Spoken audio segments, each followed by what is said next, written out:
I'm Robin Cook, and I'm going to give you instructions on how to make brownies from scratch. Now, first of all, we need to know the difference between this is a box. Making brownies from a box mix is not from scratch. From scratch, you're going to use a cookbook where you're going to actually have flour and sugar and so on and so forth. Now, not everyone has these anymore because of the internet. So, what I recommend, if you go on the internet, you can print off a recipe. You can tell I've used this. It's got a lot of stains on it, so I use mine quite often.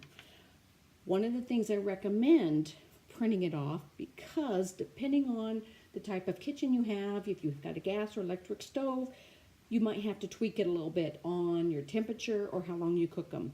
So I like to have it printed off so I can make those notes on there for the future.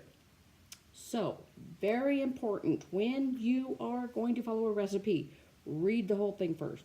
This is something I've tried to stress with teaching my kids with cooking.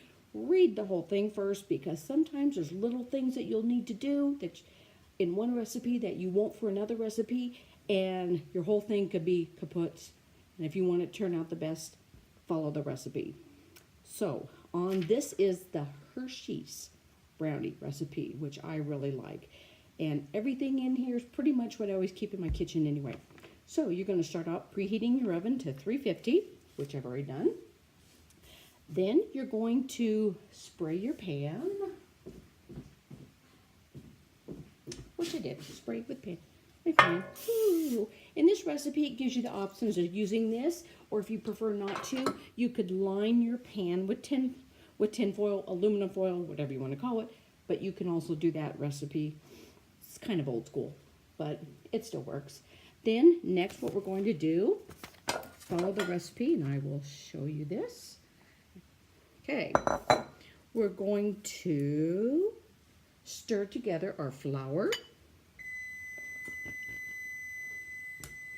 and that's our oven, just got to the right temperature. Cocoa is next on the recipe. Our baking powder, everything to make this a little bit easier to watch the video, I've already pre-measured everything. So we are going to add our salt and our baking powder. Mix all this together.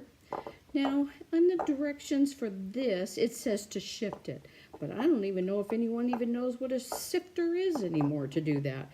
And the way they do the flour, it's not as caked and packed as it used to be 30 years ago, so we don't really need to do that.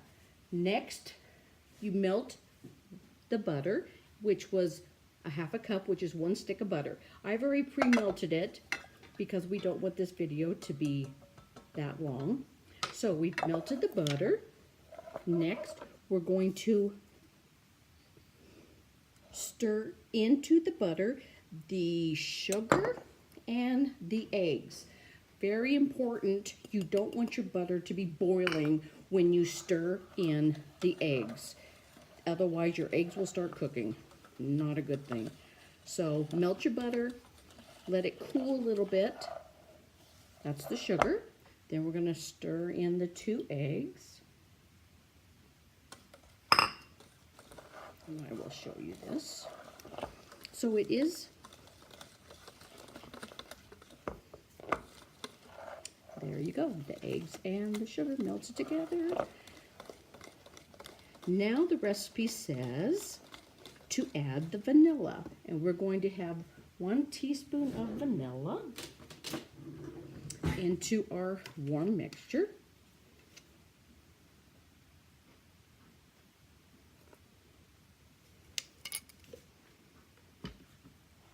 Okay, stir that in. You can see the vanilla's mixing in there.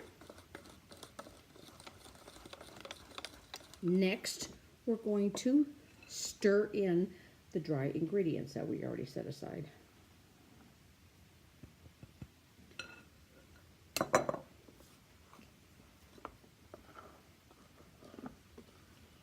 So we're going to mix this. Do not have to use a mixer. You can just use your hand. You can even use a spoon if you don't have a whip like I have. But you just want to get it thoroughly mixed together. It's It's going to be a little on the thick side, and that's fine. And I'm going to switch over here from my whip to my rubber spatula. So we get down in there and get it all mixed really well. One of the things it does recommend in other recipes, it doesn't have it in this, you don't want to over stir it. So you really don't want to use a mixer or beaters. See, that's what as funny as it is, the little bit of lumpy is good. Okay, now at this point, if you want to add nuts, you can add nuts, or you can add chocolate chips, whatever you like in your brownies. Then we're going to put it into our pan, which was sprayed or lined with aluminum foil. And this recipe calls for a 8x8 or a 9x9. You could use either one of those size for this. Put it in there, spread it out.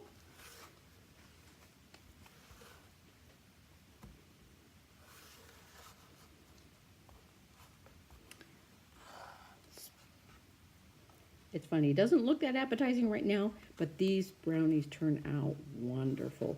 They're very moist, and they are easier to cut when the brownies have been cooled off. So at this point now, we would put them into our preheated oven at 350, and we are going to bake them for 25 minutes. So I'm not going to make you wait here while they're cooking. But the one instruction I will say, it does make a difference. If you cut them when they're warm, they kind of crumble a little bit. They're not perfectly, so it perfectly squared like you appetizing. Things need to look good to be appetizing. So if it's for you, hey, go for it. If you make it for someone else, you might want to wait till they cool down. This is how you make brownies from scratch. And again, if you want the recipe, it's camera. There you go. Hershey's brownies. I get them online, and I also recommend the Hershey's chocolate cake recipe. It's the best chocolate cake. I never buy a box anymore because pretty much all you need is the same ingredients you have here. You can make the best chocolate cake or chocolate cupcakes. And this is the end of my presentation. Thank you.